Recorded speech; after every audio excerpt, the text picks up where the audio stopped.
예, 지금으로부터 가공식품 지리적 표시제의 발전 방향에 대한 세미나를 시작하도록 하겠습니다. 오늘 세미나는 한국식품산업협회가 주최하고 한국농업경제학회 주관으로 이루어지고 있고요. 오늘은 두 분의 발표와 또 네 분의 토론자가 있습니다. 근데 일부 잘 아시는 분도 있지만 이 지리적 표시제라는 것은 지리적 명성이 있는 지역에서 생산되거나 제조된 주로 농식품 보호 차원에서 WTO 무역협상에서 논의가 돼서 이것이 그 TRIPS라고 지적재산권 협정에 반영되어 있는 국제적인 규범이자 또 제도가 되겠습니다. 특히 유럽연합 국가들이 오랫동안 이런 농식품에 대해서 이런 명성이 있는 또 지역적인 특성이 있는 이런 품목들을 보호해야 된다는 주장을 해온 것이 이 국제규범에 반영된 것이고요. 특히 우리가 한국과 우리 EU와의 FTA 협정에도 이런 규범들이 규정이 되어 있습니다. 또 우리나라 차원에서도 1999년도에 우리 한국에도 지역적 명성이 있는 농식품들이 있기 때문에 지리적 표시제를 도입했고요. 그렇지만 주로 우리나라는 1차 농산물에 국한돼 있고 또 초점을 맞춰왔는데 최근에 하여튼 우리 가공식품에도 이러한 지리적 표시제를 좀 활성화할 필요가 있지 않는가 이런 의견과 목소리들이 증가했기 때문에 오늘 이런 세미나가 마련됐습니다. 우선 오늘 그 발표자와 토론자를 소개드리도록 하겠습니다. 우선 가공식품 지리적 표시제 발전 방향을 발표할 우리 한국농촌경제연구원의 최지원 박사님 소개드리겠습니다. 그다음에 두 번째 발표자이신 지리적 표시산업 육성을 위한 법률 재개정 방안을 발표해 주실 최준영 법무법인 율촌의 전문위원님 나오셨습니다. 다음은 이제 토론자입니다. 우선 영남대학교에서 식품경제학을 주로 전공하시는 박재홍 교수님 나오셨습니다. 다음은 이제 풀무원의 조상우 상무님 나오셨습니다. CJ제일제당의 안현구 수석부장님 나오셨습니다. 그다음에 샘표의 이병조 센터장님 나오셨습니다. 그러면은 이제 두 분의 발표를 먼저 듣는 시간을 갖고 토론을 하도록 하겠습니다. 우선 최지원 박사님의 발표를 듣도록 하겠습니다. 네, 방금 소개받은 최지연입니다. 제가 오늘 발표할 주제는 가공식품 지리적 표시제 적용 실태와 발전 방안이 되겠습니다.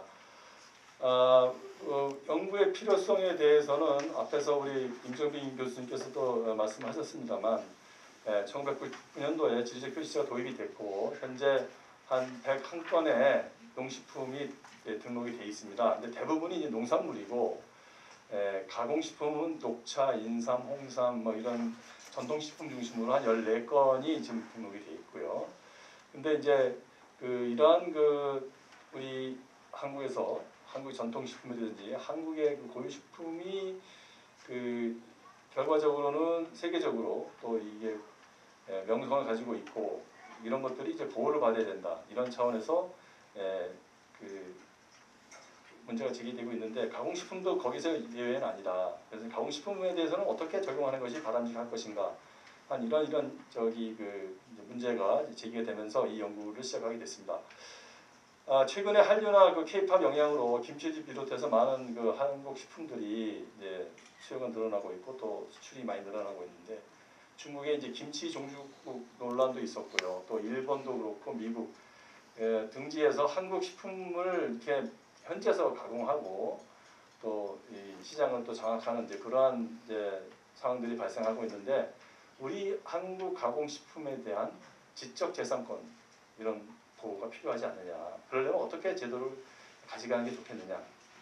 그래서 그러한 적용 실태와 또 쟁점이 있습니다. 원산지 문제라든지 가공지, 원료 이런 쟁점들을 좀 정리를 하고 외국에서는 어떻게 하고 있는지 특히 EU에서 이 지리적 표시 제도를 어떻게 운영하고 있는지 또한 경제적으로 이 지리적 표시를 운영했을 때 어떤 효과가 있는지도 한번 검토를 했습니다. 그래서 이런 것들을 종합해서 시사점을 도출하고 어떤 우리나라 가공식품의 지리적 표시 제도의 발전 방향을 제시하고자 합니다.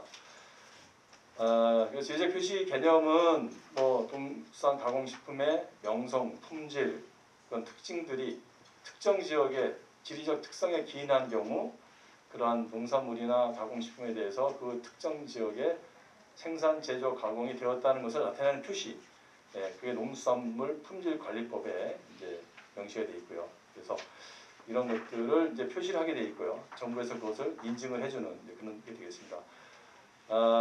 그래서 이 지리적 표시 보호는 국가별 산업 구조나 지리적 표시 보호 대상 상품의 특성에 따라서 다양하지만 이제 크게 두 가지로 우리나라에서 운영되고 있는데, 하나는 농식품부에서 운영하는 지리적 표시는 원산지 명칭 보호와 지리적 표시 보호를 위한 특별법 중심으로 보호되고 있고요.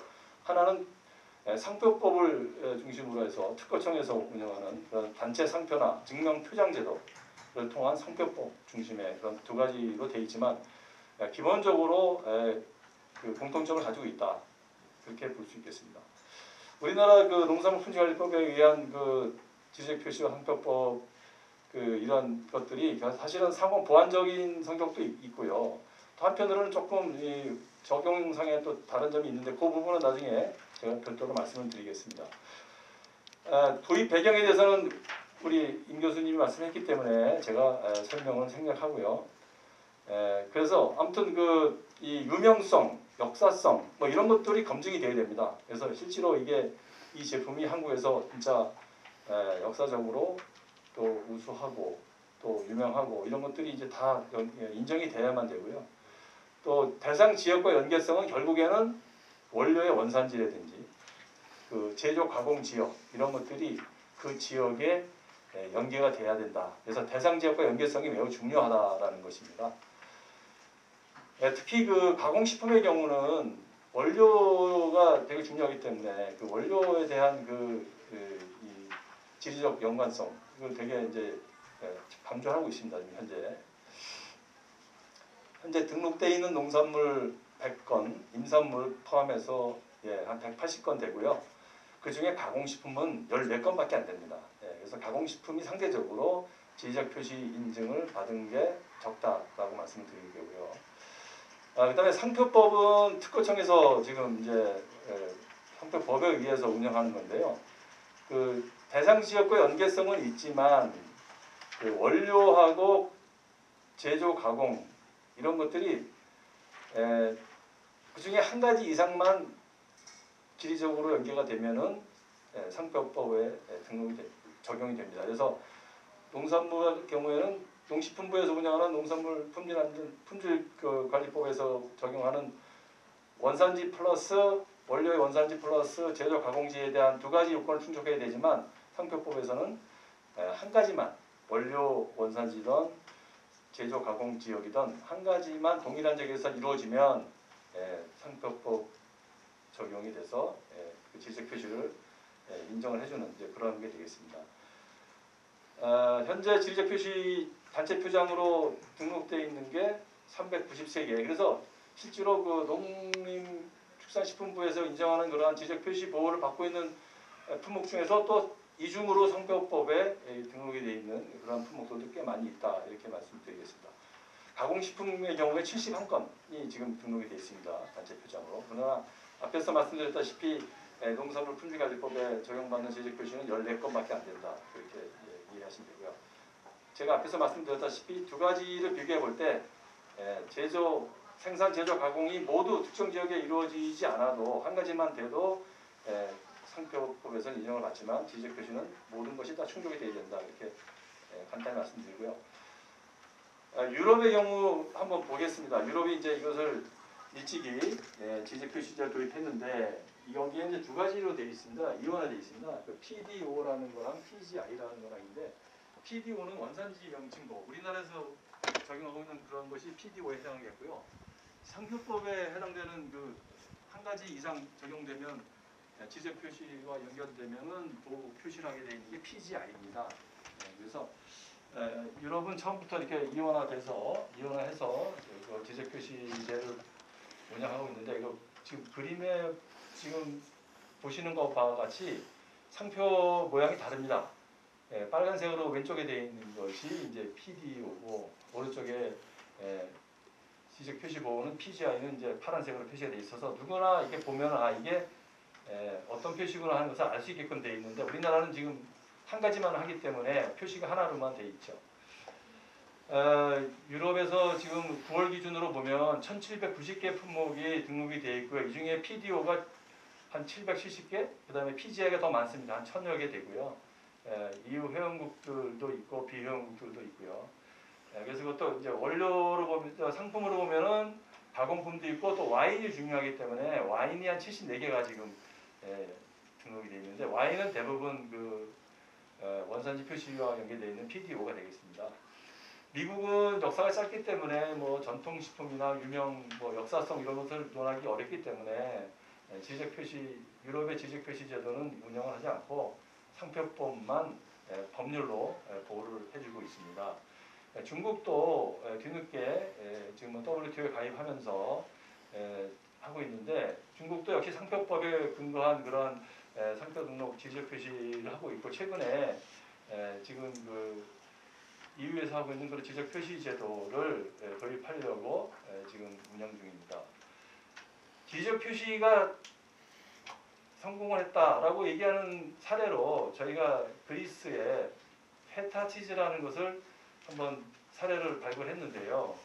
이 그리스의 페타치즈, 한국에서는 별로 알려져 있지 않지만 현지에서는 되게 유명한 그런 그 치즈라고 합니다.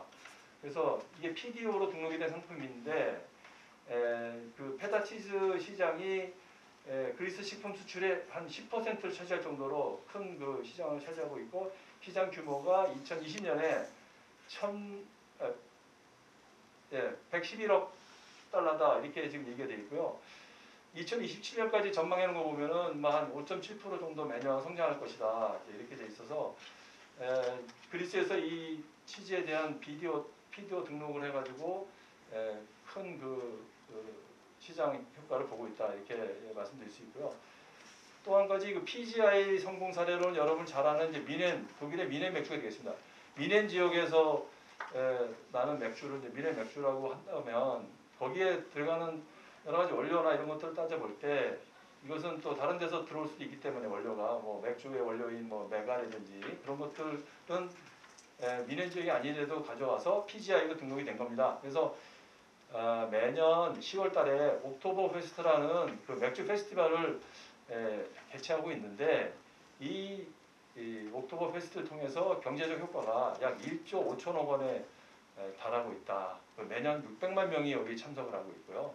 그래서 그 독일의 맥주의 명성을 드높이는 그런 사례가 되고 있습니다. 그래서 이게 2000년대까지만 해도 한 5,200만 유로에 불과했는데 2010년대 후반에 들어서는 한 1.5배 증가한 7,500만 유로까지 매출이 늘어났다. 그 페스티벌 그 현지에서 이렇게 매출이 늘어났다는 얘기입니다.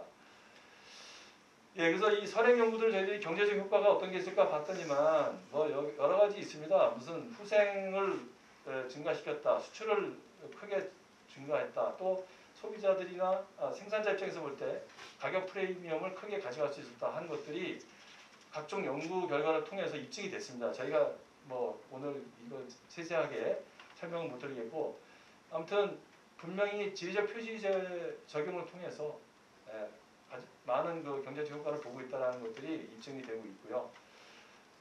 그래서 그 일반 농산물에 비해서 가격 프리미엄이 충분하다. 그다음에 지리적 표시를 통해서 제품 차별화를 할 수 있어서 농식품 수출 영향력을 높일 수 있었다. 그런 것들이 연구 결과가 있었고요. 그래서 생산자들은 제품을 차별화함으로써 부가가치를 높이고 또 소비자들은 또 소비자 후생을 또 높이는 그런 측면, 또 국가적으로는 수출 경쟁력을 높여서 수출을 활성화하는 그런 것들이 되어 있습니다. 그런데 가공식품에 대해서 우리가 그럼 지리적 표시를 하는데 지금 현재 뭐가 문제냐? 첫 번째, 국내산 원료가 과연 충분하냐? 지금 우리 그 농식품부에서 조사한 결과를 보면요, 우리가 쌀을 가지고 기준할 때 국산 사용이 한 57%, 가공식품 업체에서 얘기입니다. 쌀가루는 62%를 국내산을 쓰고요. 밀가루는 아시다시피 뭐 국내산 거의 지금 뭐 비중이 높고요. 메밀가루도 국내산 비중이 한 20%, 대두 한 7%, 팥 앙금 6%, 고춧가루 45%, 당근 72%, 쇠고기 28%, 월육살 10%. 그래서 우리가 흔히 먹는 그런 식품에 들어가는 원료들이 뭐 우리가 100% 작업을 하고 있는 쌀도 있지만 대부분 우리 자극이 안 되고 있는 그 품목들이 되겠습니다. 그래서 이런 것들이 구조적으로 국산 원료의 가용성이 낮기 때문에 가격을 떠나서 국산 원료를 쓰지 못하는 경우가 현장에서 있다 하는 얘기입니다. 그 다음에 이거 제품별로 한번 보면은 떡은 지금 뭐 주원료가 쌀인데요.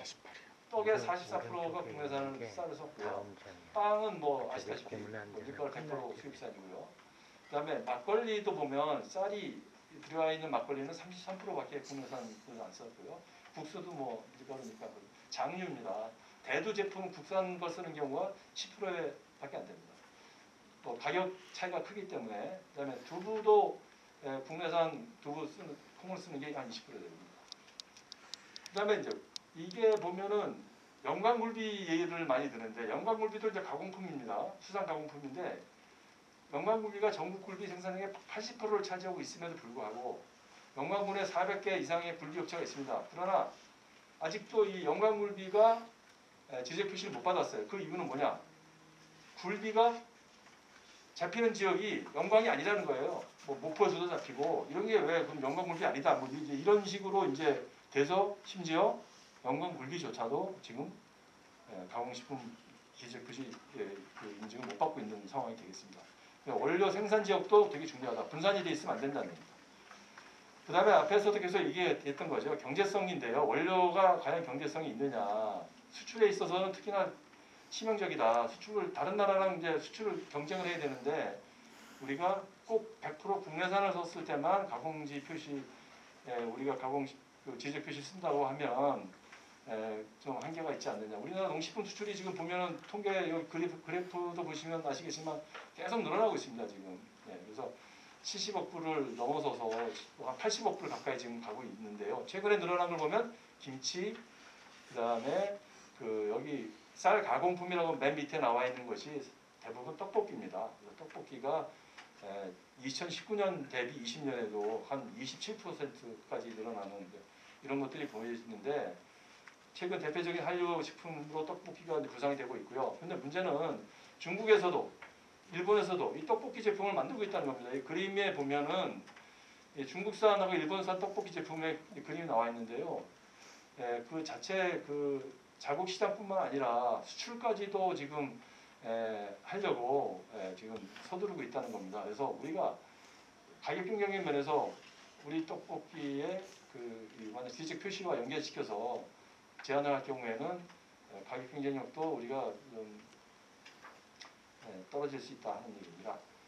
그래서 저희가 몇 개 업체를 한번 조사를 해봤어요. 여기 지금 A, B, C라고 표시가 되어 있는데요. 실제로 뭐 많은 업체들이 가격 면에서 국내산을 쓰는 것이 좀 원가 부담이 되기 때문에 대부분 그 수입산을 많이 쓰고요. 특히 된장도 그렇고 고추장도 고춧가루 같은 경우, 쌀도 그렇고 그래서 상당히 많은 부분 수입산에 의존하고 있는데 제조 원가를 한번 비교해 봤어요. 과연 그러면 다른 건 똑같이 쓰고 고춧가루, 김치에 고춧가루 수입산 쓸 때, 그 다음에 떡볶이에 떡을 수입산 쌀을 쓸 때, 뭐 이렇게 비교해 볼 때 간장은 한 원가가 한 14% 국내산 쓴다고 했을 경우 한 14% 정도 올라가고요. 된장은 44%까지 원가가 올라갑니다.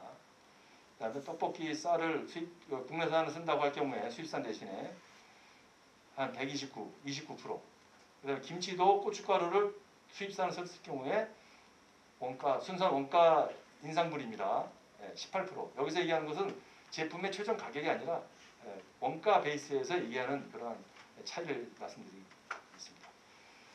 그래서 저는 그 연구를 통해서 일단 기본적으로 우리가 K푸드의 글로벌화를 위해서는 지적 표시제를 가공식품에 대해서는 조금 더 탄력적으로 운영을 해주는 게 좋겠다. 지금 최근에 떡볶이나 김치 사례에서 보듯이 그리고 이제 문제는 중국이나 베트남, 일본, 미국 현지에서 유사 제품을 생산하고 있는데 이런 것들하고 결국은 가격 경쟁력에서 너무 차이가 나버리면 우리가 아무리 한국산이라 하더라도 좀 수출에 저해가 될 수 있다는 겁니다. 그 다음에 두 번째는 이 글로벌 기준이라는 게 이 EU에서 처음으로 이제 지리적 표시를 도입을 했는데 EU에서도 보다시피 PDO와 PGI로 두 가지 형태로 운영하고 있다는 겁니다. 그렇게 했을 때 경제적 효과도 똑같이 창출이 되고 하니 그 글로벌 스탠다드를 좀 따라가는 게 어떻겠느냐. 소비자 측면에서도 볼 때 생산자 다 국가적으로도 효과가 크기 때문에 할 필요가 있다 하는 겁니다. 그 다음에 국내 제도에 보면 단체 표정 제도의 경우에 PGI 성격에 한 가지만 충족이 되면은 표시를 한다. 단체 표정 제도에 등록이 되기 때문에 지식 표시랑은 지금 거의 같은 제도인데 그 요건이 차이가 있는 거거든요. 그래서 논리적인 정합성을 유지할 필요가 있지 않느냐 두 제도에 그렇게 한번 생각해봤고요. 그래서 결론적으로는 저는 지식 표시 제도, 인증 제도를 이원화를 해야 된다. 특히 가공식품의 어떤 그 활성화 차원에서 또 수출 증대 차원에서도 지금 제도는 조금 수정이 필요하지 않느냐 하는 겁니다. 두 번째는 저희가 지금 지적 표시제는 아직 홍보는 못하고 있습니다. 우리나라가 뭐 정부 차원에서 있던 기업 차원에서도 지금 지적 표시를 뭐 이렇게 선전 홍보하는 그러한 차원은 없죠. 지금 홍삼이나 뭐 이런 정도 고려 인삼 뭐 이 정도죠. 근데 앞으로 이제 이 제도가 정착이 되면 수출 홍보도 좀 국가적으로도 필요하고 또 업체들도 알아서 하겠지만 좀 더 적극적인 홍보 전략이 필요하지 않느냐. 김치뿐만 아니라 떡볶이 이런 우리 이 K푸드에 대해서도. 그다음에 두 번째 저는 그런 생각을 합니다. 이게 가공식품 원료 생산이 우리가 많은 기업들이 원료를 쓰고 싶어도 없어서 못 쓰는 경우도 있어요. 가격이 문제가 아니다. 어떤 때는 진짜 국내산 쓰고 싶어도 생산이 안 된다. 그래서 보다 적극적으로 이 가공식품 원료 특히 그 수출 제품 같은 경우 됐던 뭐 국내산 이제 국내 제품이 됐든 간에 공급 기지를 좀 이렇게 정해서 정부에서 거기에 맞춘 지원도 좀 해주고 특히 이제 품종에서부터 관리를 해가지고 업체들이 원하는 그런 품종을 생산해서 그것을 가공할 수 있도록 그렇게 연계시켜주는 그런 체계 구축이 필요하겠다. 그럼으로써 더 많은 업체들이 우리 국내산 원료를 쓰고 또 그것을 기반으로 지리적 표시를 더 확대할 수 있지 않겠느냐 하는 겁니다. 저는 발표를 이것으로 마치겠습니다. 감사합니다.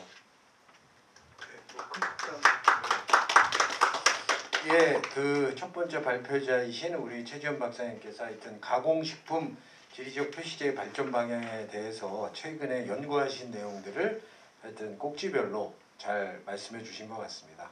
들으셔서 알겠지만 하여튼 지리적 표시제 개념부터 우리나라의 지리적 표시제 제도 시행 현황, 또 주요국, 특히 유럽연합이나 미국 등의 사례, 그 다음에 이런 선행 연구를 통한 경제적 효과가 있다, 뭐 이런 내용들까지 또 발전 방향으로는 뭐 여러 가지 아주 좋은 제안들을 해주셨는데 하여튼 이 가공식품과 관련돼서는 유럽연합과 같이 이원화 체제, 그러니까 원료를 그냥 그 제조국에서 다 조달하는 게 아닌 좀 제조 방법이나 이런 특성을 감안한 어떤 여기서는 좀 PGI라는 제도죠.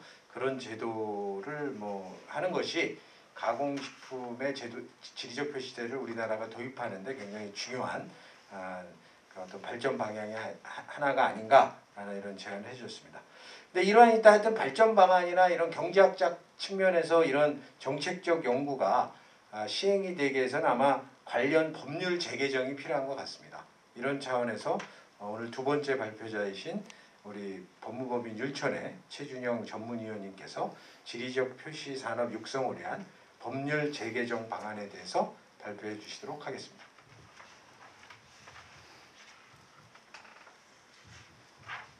네, 안녕하세요. 소개받은 법무법인 율촌의 전문위원 최준영입니다.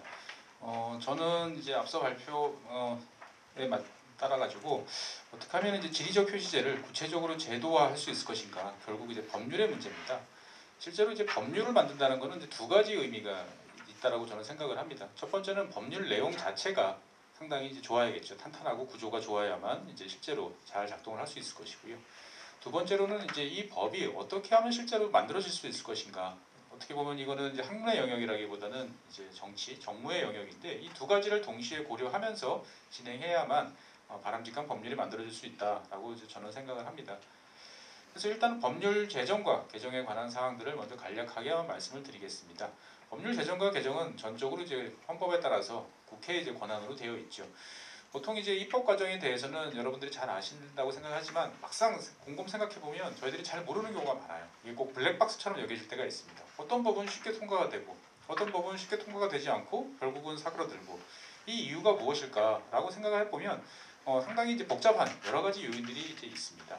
그래서 제가 뭐 그걸 다 설명해드리기에는 지금 시간이 좀 모자라니까 일단 기본적으로 큰 이제 입법 과정 줄기에 대해서 말씀을 드리겠습니다. 법률안을 이제 처음에 만들겠다, 이러한 어떠한 법률안을 만들겠다라고 해서 그것들을 국회 논의 테이블에 올리는 것을 이제 발의라고 합니다. 발의의 방식은 국회의원 10명이 이제 어떠한 특정한 법률에 대해서 서명을 해서 이 법에 대해서 논의를 해보자라고 하는 의원 발의가 있고요. 그 다음에 정부에서 국무회의를 거쳐가지고 이러이러한 법들이 개정 또는 제정이 필요하다라고 해서 국회에다가 제출하는 정부 발의법 두 가지 방안이 있습니다. 둘 다 똑같은 이제 효력을 발휘를 하고 있는 거죠. 그래서 과거에는 정부 발의가 대부분이었습니다만 최근에는 이제 의원 발의가 대부분을 이제 차지를 하고 있죠. 그러면 이제 의원님들이 이제 발의한 법률안은 이제 각 해당 상임위원회에 이제 넘어가게 됩니다. 그러면 해당 상임위원회는 수많은 법률들이 계류가 되어 있습니다. 그러다 보니까 이 법률들을 의원들이 일일이 하나씩 다 검토할 수가 없어요. 그래서 각 상임위원회에 있는 입법부 소속, 그러니까 즉 국회 소속 공무원들이 이 발의된 법률안의 주요 내용, 그 다음에 이 법률안이 왜 필요한지, 그 다음에 이것이 개정 또는 제정이 됐을 때 다른 법률과의 관계는 문제는 없는지 등등에 대한 보고서를 작성을 합니다. 이것들을 흔히 이제 검토 보고서라고 이야기를 하죠. 그러면 이제 해당 상임위원회에는 이 법률과 관련되는 일만 하는 이제 그 소위가 따로 있습니다. 그래서 이 소위원회에서 이 전체적인 개정안에 대한 제정안에 대한 방안들을 이제 논의를 하죠. 이때 이제 행정부가 같이 참여를 하게 됩니다. 그래서 행정부에서 보통 차관 또는 실장급이 이제 참여를 해서 구체적인 방안을 논의를 해서 이제 거기서 통과가 되면 상임위원회 전체위원회 그 다음에 본회의를 통해서 이제 입법이 되는 이러한 과정이죠. 어떻게 보면 상당히 길고 복잡한 그러한 과정일 수도 있고요. 좋게 말하면 여러 가지 원하는 것들을 쉽게 달성할 수 있는 그러한 과정이기도 합니다. 그래서 보통은 이제 제정안, 개정인데 개정이 훨씬 많습니다. 개정 같은 경우는 이제 필요한 사항만 추가를 하면 되기 때문에 비교적 용이하게 되고요. 그 다음에 이제 다수의 개정안이 동시에 제정되는 경우가 많습니다. 그렇기 때문에 이제 이럴 때 필요한 사항들을 하나 추가로 집어넣어서 저희들이 원하는 것들을 달성하는 방안이 좋습니다. 비교적 쉬운 방안이라고 볼 수 있고요. 제정안 같은 경우는 이제 새로운 체계를 만들어야겠다. 기존 법률로서는 이거를 감당하기 어렵다라고 생각했을 때 제정이 됩니다. 그래서 일단은 그 제정안을 만들기 전에 그럼 기존 법률안을 완전히 다 바꾸는 전부 개정안으로는 안 되겠느냐라는 의견이 항상 제시가 됩니다. 그래서 그래도 곤란하다라고 할 때 이제 제정안이 만들어지는 것이고요. 제정안 같은 경우는 이제 공청회 등의 이제 일부 절차가 좀 더 복잡한 방법이 있습니다. 그래서 이 제정법을 만들 경우에는 상당히 좀 보수적으로 의원님들이나 행정부처에서 접근하는 경우들이 많기 때문에 실제로 난이도는 좀 높지만 한편으로 만들어지고만 있으면 새로운 의도를 관철하는 데 매우 좋다라고 이제 말씀드릴 수 있을 것 같습니다. 그래서 이 지리적 표시제와 관련해서는 두 가지 방안이 모두 가능합니다. 실제로 현재 농산물 품질관리법을 개정을 하거나 아니면 지리적 표시제와 관련되는 별도의 법률을 제정하거나 두 가지 방안 어떤 것이라도 저희의 목표를 달성할 수만 있으면 방법 자체는 무방하다고 생각이 되어집니다. 하지만 전체적으로 새로운 제도를 만드는 데 있어서는 신규 법률을 즉 제정법을 만드는 것이 훨씬 유리한 경우들이 많습니다. 그래서 이제 지리적 표시제와 관련된 그래서 지리적 표시제 및 지리적 표시 산업 육성을 위한 법률이라는 새로운 제정법을 하나 만들면 어떻겠는가라는 생각을 먼저 해보게 됐습니다. 그래서 제정안을 새로 만들 경우에는 현재 농산물 품질관리법에서 있는 제도 중에서 필요한 사항들을 일부 가지고 오고요. 그 다음에 그 과정에서 이제 지나치게 어떻게 보면 분쟁 해결이라든지 각종 이의 절차와 관련된 절차법적인 사항들은 일단은 배제를 해놓고 말 그대로 이제 지리적 표시제와 관련된 사항들 위주로 하는 구성안을 한번 만들어 봤습니다. 그래서 총 55장 29조로 일단 구성이 되는 방안인데요.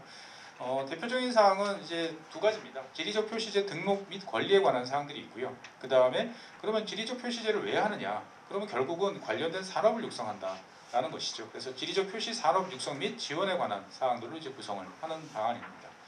그래서 이제 PDO 이외에 이제 PGI 개념도 같이 도입하는 근거를 마련하기 위한 것이고요. 그 다음에 수출을 지원하기 위한 목적이라고 생각하시면 되겠습니다. 그래서 구체적인 사항들을 보면 이제 총 5장으로 이제 구성이 되고요. 앞쪽에서는 목적과 정의, 그 다음에 이제 다른 법률과의 관계 등이 이제 언급이 되어 있고요. 그 다음에 제2장이 이제 지리적 표시제와 관련되는 주된 이제 핵심적인 내용들이라고 보시면 되겠습니다. 그리고 제3장에서는 이제 지리적 표시권과 관련된 사항들. 그 다음에 제4장에서는 그러면 이제 실제로 이것들을 어떻게 산업으로 잘 육성할 수 있을지, 정부는 무엇을 해야 되는지, 어떻게 하면 지원할 수 있는지에 관한 사항들을 담고요. 맨 마지막에는 이것과 관련된 분쟁이나 법규 위반에 대한 벌칙 사항을 담는 이러한 패턴으로 이제 구성을 해보았습니다. 그래서 자세히 살펴보면 일단은 지리적 표시라는 것들이 현재 이제 PDO, PGI로 이제 구분해서 이것들을 두 가지로 이원화된 체제로 가자라는 것이 이제 핵심인 만큼 이것들을 이제 정의에 이제 표시를 해야 됩니다. 그래서 이제 원산지 보호 표시라는 이제 명칭을 사용하고요. 그 다음에 지리적 보호 표시라는 이 두 가지로 이제 정의를 했습니다. 그래서 원산지 보호 표시 같은 경우는 기존의 이제 PDO 방식이고요. 그 다음에 지리적 보호 표시는 이제 PGI로 이제 구분을 하는 이런 사항들을 이제 정의에 이제 집어넣는 이런 구조입니다. 그래서 이 원산지 보호 표시라는 요 명칭에 따라서는 이제 현행의 지리적 표시제 정의를 그대로 이제 수용을 한다라고 보시면 되겠고요. 지리적 보호 표시라는 PGI와 관련돼서는 이제 별도로 신설을 하는 것이죠. 그래서 이제 생산, 가공, 제조 등에 있어서 일부만 특정 지역에서 실행이 되더라도 이제 인정이 가능한 범위고요. 그 다음에 그렇기 때문에 현재 지리적 표시 대상에서 제외되고 있는 어떠한 제품이나 상품들도 지리적 표시 대상이 될 수 있도록 하는 그런 구조라고 이해를 하시면 되겠습니다. 그래서 실제로 보면 그럼 어떻게 구별을 하느냐에 따라서 이제 제5조에서 구체적인 세부 사항을 정하도록 하였습니다. 그래서 원산지 보호 표시, 지리적 보호 표시가 이제 되어 있는데요. 지리적 보호 표시 같은 경우는 가장 대표적인 것으로 이제 원료 생산 지역과는 이제 관계없다, 무관하다라는 점을 분명히 법률에 담아놓고 있습니다. 그래서 제조, 가공 시설이 소재한 지역의 특성에서 기인한 제조, 가공 기술을 활용한다라는 점을 강조한 것이죠. 즉 현재 어떻게 보면 이제 원산지 그 지역에서 나야 되는 모든 것이 발생해야 된다는 그러한 좀 족쇄를 좀 풀어서 다양한 원료를 활용하되 실제로 그 지역의 어떤 특성들은 제조와 가공에 초점을 맞출 수 있는 그러한 여력을 이제 지리적 표시에 집어넣는 방안이라고 보시면 되겠습니다. 그러면 특정 지역을 어떻게 구분하느냐라는 문제가 이제 대두가 되는데요. 실제로 이제 현재 김치산업진흥법 개정에 따라서 이제 입법 예고된 이제 그 시행령을 보면 크게 네 가지로 이제 나눠놓고 있는데 이 사항을 그대로 준용하는 것이 전체 관련 법률 체계의 일관성에서 유리한 면이 있을 것 같습니다.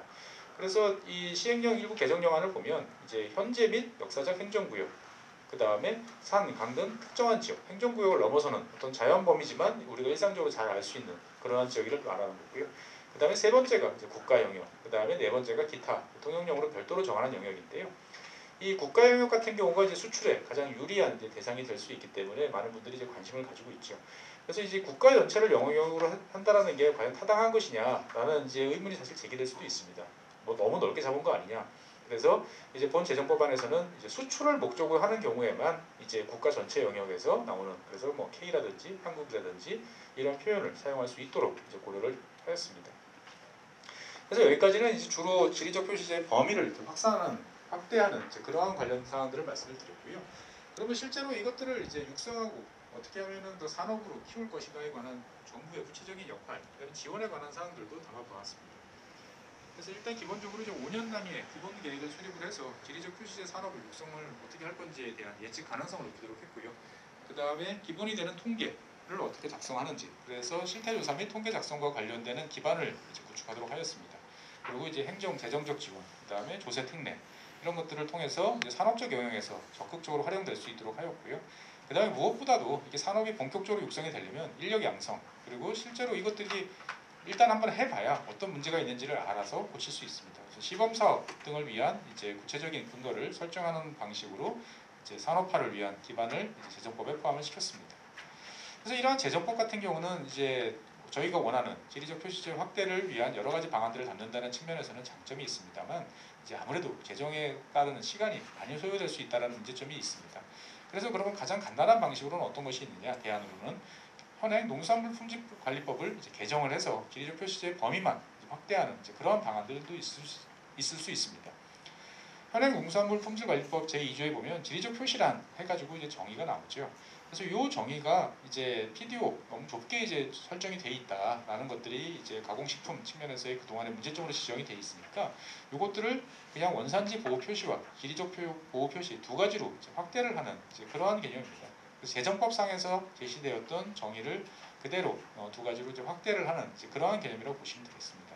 그러면 지리적 표시라는 어떤 근본적인 정의 하에서 원산지 보호 표시와 지리적 보호 표시라는 세분화된 정의가 이제 법률에 포함이 될 수 있도록 하는 것이죠.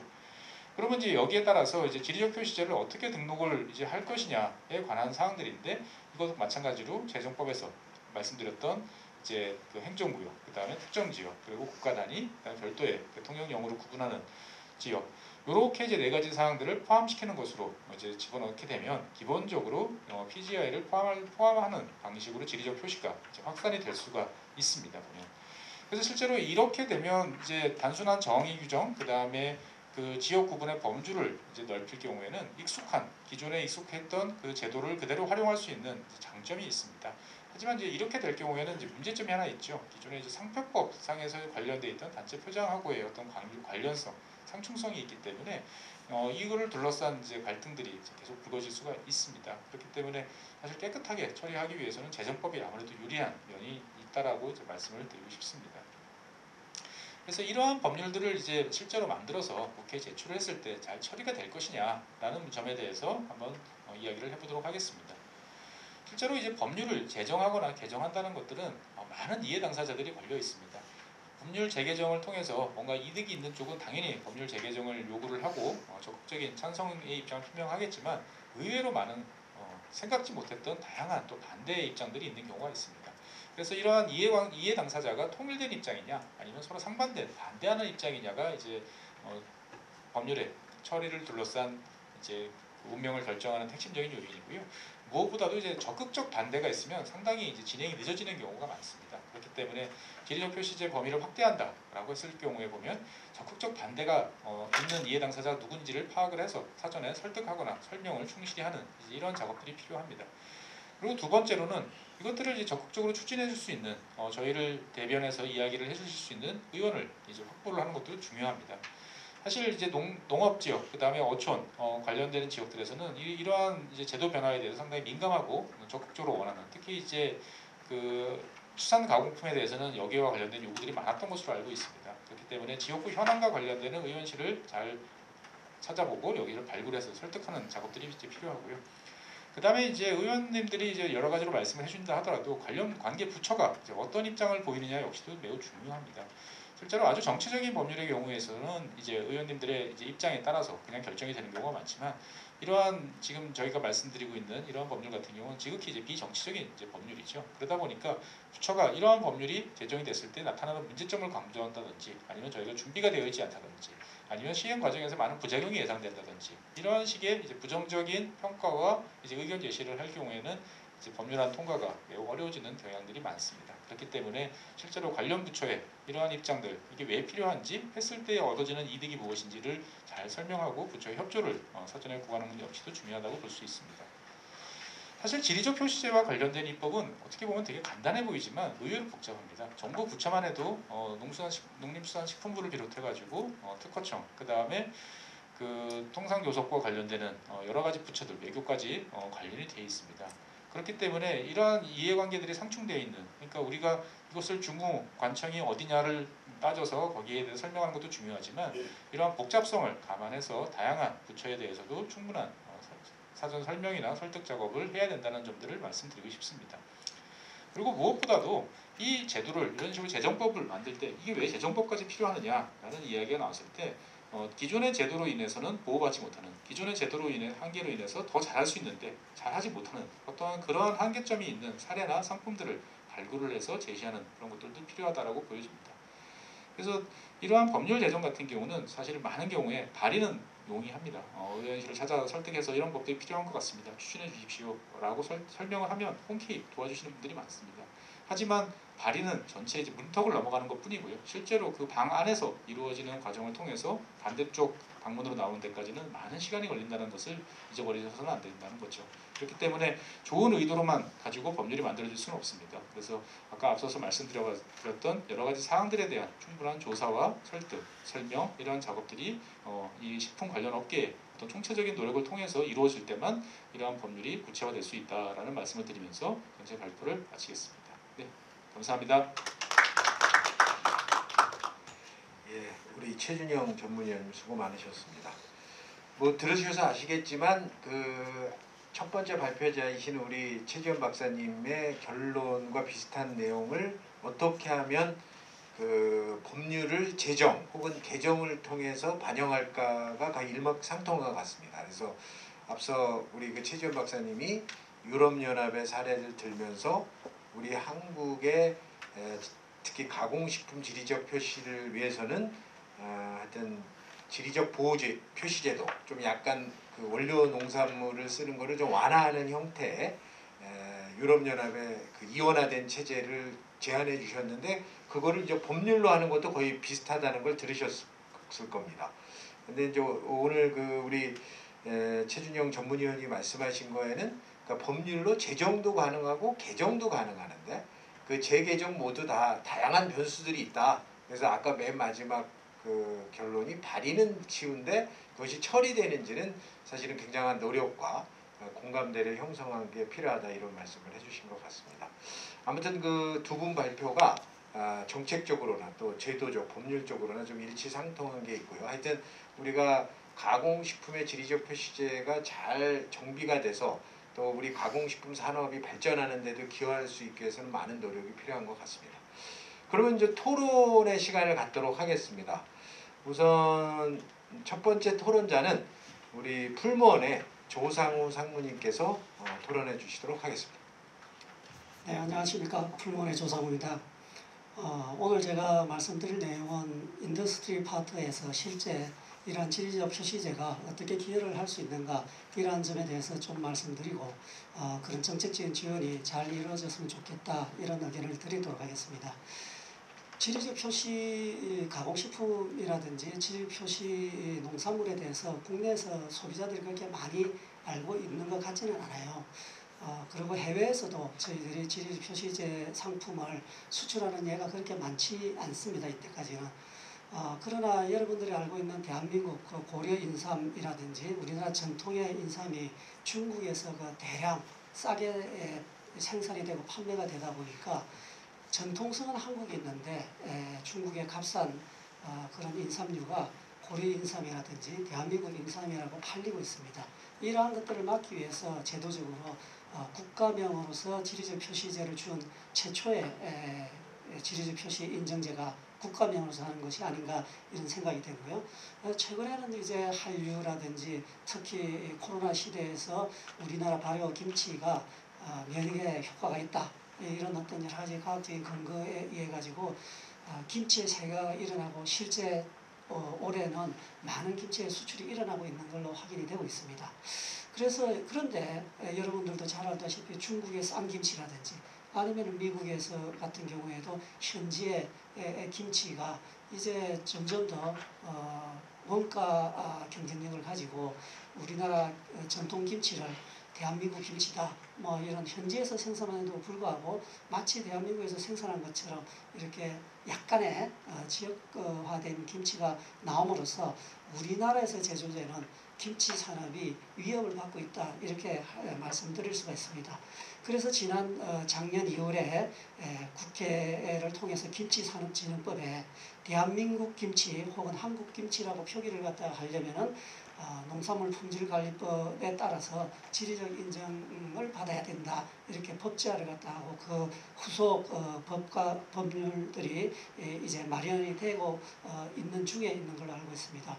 그런데 지금 이제 앞서 두 위원자께서 말씀해 주신 바와 같이 인삼의 경우에는 인삼 한 가지로만 만들기 때문에 국내에서 생산된 거 100% 하자. 아무런 문제가 없고 아무런 반대 의사가 없습니다. 그렇지만 가공식품으로 가게 되면은 우리나라에서 생산되는 원료가 과연 글로벌 할 만큼의 양을 갖다가 우리가 보유하고 있고 실제 대한민국에서 나는 농산물을 100% 사용해서 글로벌 시장을 갖다가 재배를 할 수 있느냐라는 관점에서 볼 때 상당히 어렵다고 봅니다. 마치 일본 서시는 일본 제품인 걸 알고는 있지만 사실은 일본에서 나는 서시가 팔리는 게 아니라 그 일본 서시가 현지에서 만들어져서 팔리고 있는 거죠. 그러면은 과연 일본 서시 산업에 일본 선지가 어떤 기여를 했는가 뭐 이런 걸 갖다 우리가 한번 생각해 볼 필요가 있지 않느냐. 이런 점에서 현재 지리적 인정 표시 제도는 앞으로 미래지향적으로 발전될 필요가 있다라고 생각을 하고 있고요. 뭐 많은 예들이 있습니다. 유럽이 이제 PDO, PGI로 이제 이원화해서 정말 순수 혈통 뭐 이런 원산지 100%뭐 이런 걸 갖다 강조할 때는 PDO라고 해서 어떤 좀 더 프리미엄의 제품으로 나아가고 있고, 그렇지만 그 지역에서 나는 원료가 조금 부족하지만은 충분한 시장성이 있다고 그러면은 인근 지역에서 유사한 품질의 그런 어떤 원재료를 갖다 가지고 와서 동일한 전통적인 방법으로 만들어서 시장을 갖다 세계화하고 확대해 나가고 있습니다. 제가 뭐 그런 대표적인 예로서 말씀드릴 수 있는 게 여러분도 잘 알고 있는 스코틀랜드산 스카치 위스키입니다. 스코틀랜드 그 작고 뭐죠 굉장히 열악한 지역에서 밀 재배가 전 세계 위스키 시장을 커버할 밀이 나지가 않습니다. 그렇지만 오랜 동안 자기네들의 정유 기술 그런 전통성을 갖다가 가지고 밀은 수입을 하지만은 자기들만의 전통적으로 발효한 발효 기술, 정유 기술 이런 것들, 그 다음에 생산 시설이 스코틀랜드에 있어야 그게 오리지널리티가 있다. 다른 외국에서 여러 가지 스카치 위스키를 만든다고 하지만은 우리가 더 비싼 가격에 스코틀랜드 스카치 위스키를 갖다 먹는 거는 그런 지리적인 전통성, 역사성 이런 것을 존중하기 때문에 그렇지 않을까라고 생각합니다. 2019년도에 우리나라 김치 총 소비량을 갖다 조사를 해보면은요, 국내 제조가 한 156만 톤, 수입산이 한 31만 톤 정도에서 187만 톤 정도가 생산됐다고 합니다. 보통 우리나라 사람들이 김치를 제조를 갖다 할 때 고춧가루를 갖다 한 3% 정도 쓰고 있습니다. 굉장히 미미한 양인데요. 이 3%를 갖다 생산하기 위해서도 3%를 갖다 쓰기 위해서 187만 톤의 김치를 제조하려면 고춧가루가 약 한 5만 6천 톤이 필요합니다. 그런데 그 해에 우리나라 국내 고춧가루 생산량은 7만 8천 톤입니다. 근데 고춧가루를 갖다 우리가 김치 담그는 데만 쓰질 않죠. 되게 고춧가루 양념으로서 아니면 고추장, 된장 만드는데 소스로서 사용되는 게 한 반 정도고 김치는 한 반 정도 사용됩니다. 그러면 실제 7만 8천 톤 중에 약 3만 9천 톤이 김치 만드는데 고춧가루가 필요한데, 아까 우리나라 김치 총 소비량에 필요한 김치는 5만 6천 톤이에요. 단순 산술적인 계산으로 해도 국내 김치에 소비되는, 사용되는 고춧가루 필요량이 17,000톤이 부족하다는 겁니다. 지금 우리나라 2019년도 우리나라 국산 김치를 만드는데도 부족한 고춧가루를 PGI를 갖다가 PGI 제품을 전체 100% 국내산 원료로 해서 수출을 하자 그러면은 고춧가루 품귀 현상이 일어나고 아마 시장이 있다고 하더라도 우리가 거기에 맞는 제품을 못 팔아서 큰 시장을 갖다 눈 뜨고 해외 저가 중국 김치라든지 아니면 현지 김치에 뺏기는 이러한 현상이 일어나지 않겠느냐, 이런 생각에서 저희들은 저희 산업계에서는 지리적 표시제에 대한 상당히 미래적인 어떤 제도적 개혁이 필요하지 않느냐, 이런 생각을 갖다가 하고 있습니다. 지금 저희 미국에서 저희들은 김치 수출을 갖다 주로 미국에 하고 있는데요. 미국의 한인 시장보다는 현지인 시장을 갖다가 미국의 소매자 리테일이라고 그러는데 그런 쪽으로 저희들이 지금 상당한 마케팅을 하고 침투를 하고 있습니다. 그런데 아직까지 그 시장은 한인 시장에 비해서 좀 작지만 성장률은 굉장히 큽니다. 그 다음에 한인 시장에 팔리고 있는 우리나라 김치의 가격은 약 키로당 한 $5 정도 되는데요. 그 미국 현지 시장은 이분들이 김치를 먹어본 예가 없으니까 저희들이 거기에 스토리를 입히고 그 김치의 밸류를 갖다가 높여서 지금 한 11불 정도, $11 정도를 높게 책정해가지고 팔고 있습니다. 현재는 지금 이제 우리가 수출 물류비라든지 이런 것들이 소비자가가 높기 때문에 커버가 되지만은 이것들이 이제 현지 시장에서 시장이 커진다고 그러면 우리가 지금 예측하는 게 그 유통업체들은 자기네들의 이익을 갖다 더 높이기 위해서 아무래도 이제 PB 제품이나 값싼 제품을 찾을 수밖에 없거든요. 그럼 현지에서 현지 인력과 현지 원료를 해서 만들면은 물류비도 빠질 뿐만 아니라 원재료가 싸기 때문에 우리 한국에서 수출하는 김치는 설 자리가 없게 된다는 것입니다. 그래서 그런 걸 갖다 막기 위해서는 우리가 가격 프리미엄도 지켜나가면서 그다음에 전통성을 갖다가 확보하기 위해서는 정부가 인정한 기업들이 스스로 인정하고 마케팅으로서 극복할 수 있는 문제가 아니라 정부가 인정한 우리나라 김치의 전통성 이런 것들을 인정을 갖다가 함으로써 그 시장을 지켜나가고 확대시킬 수 있지 않을까 이렇게 생각합니다. 우리나라의 석유가 나지를 않죠. 석유 한 방울 나지를 않고 100% 수입을 하지만 정유 산업의 기술은 굉장히 뛰어나고 그로 인해서 나오는 여러 가지 석유 케미칼들의 역수출이 일어나고 그게 국가 산업에 지대한 영향 기여를 하고 있다고 저는 생각합니다. 김치도 마찬가지라고 생각합니다. 김치는 이미 3천여 년 전에 역사를 갖다 가지고 있습니다. 사계절이 있어서 겨울을 갖다가 거쳐야 하는 민족들은 누구나 다 이 겨울을 갖다 나기 위한 채소를 먹기 위해서 채소 염장 제품을 이미 3,000년 전부터 먹어왔다, 만들어왔다 이런 자료가 있습니다. 그런데 그게 이제 각 국가마다 이제 역사가 발전함에 따라 그 국가의 정책을 갖다 하면서 채소 염장식품이 예를 들어 일본 같은 경우는 쩌케모노라든지 중국은 파오차이라든지 우리나라는 그렇게 단순하게 염장만 하는 게 아니라 이제 발효로서 과학적으로 발전하는 그러한 어떤 굉장히 우수한 식품으로 발전을 해왔다는 겁니다. 그렇지만 고려시대까지는 우리나라도 뭐 일본이나 중국과 같이 채소 염장식품이 단순하게 짠지류에서 몇 가지 향신료를 갖다 더하는 그러한 정도로서 만들어졌다고 합니다. 그렇지만 그것들이 임진왜란 전후에 고춧가루가 해외에서 우리나라로 들어오고 그래서 우리가 김치를 더 밝은 색깔, 음양오행에 따르는 색깔을 갖다 5가지를 내기 위해서 우리가 예전에는 뭐 맨드라미 색소를 쓰기도 했다고 그럽니다. 역사 자료에는. 근데 이제 고춧가루에서 맛을 내고 색깔을 내고 그 다음에 사실 어찌 보면 채소도 현대 우리가 먹고 있는 김치도 1800년대에 결구배추라는 배추가 이제 육종이 가능함으로써 현대 김치같이 쏙넣기를 갖다 하고 그 겉잎을 갖다 이렇게 싸서 담궈서 발효를 시키는 그래서 유산균도 풍부하고 각종 어떤 건강에 좋은 복합적인 제품으로서 발전을 해왔습니다. 이거는 홍삼, 인삼과 같이 단일한 식품 원재료를 이용해서 만드는 제품하고는 완전히 차원이 다른 겁니다. 굉장히 복합적인 어떤 그런 제품이 들어가기 때문에 그 다음에 우리가 3,000년 이상의 역사를 가지고 발전해온 우리나라의 어떤 식품이기 때문에 앞으로 이런 지리적 표시제의 개선을 통해서 보다 더 오리지널리티를 가지고 역사성을 갖다 설득을 시킬 수 있고 그래서 우리나라의 전통식품으로서 세계시장 경쟁력도 가지고 그렇게 되면 아마 국내 김치 산업도 발전을 하고 그에 따라서 고용 창출이라든지 세수 확대 뭐 이런 여러 가지 부수적인 효과도 같이 이루어 나가지 않을까 이렇게 생각합니다. 네, 감사합니다. 예, 감사합니다.